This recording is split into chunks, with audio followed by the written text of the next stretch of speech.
இவரு மாறி இருக்காருல. ஹரிசுங்களையா ஹரிசா அவர் சென்னையில் ஒரு இடம் சொன்னார், கிண்டியில்.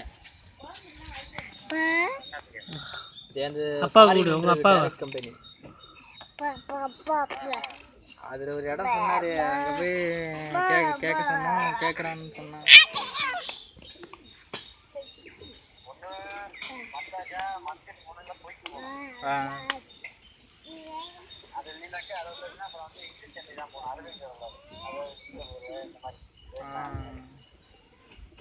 இவரு தான் இங்கே குமாரி அன்னைக்கு கண்ணை வீட்டுக்கு போனோம்.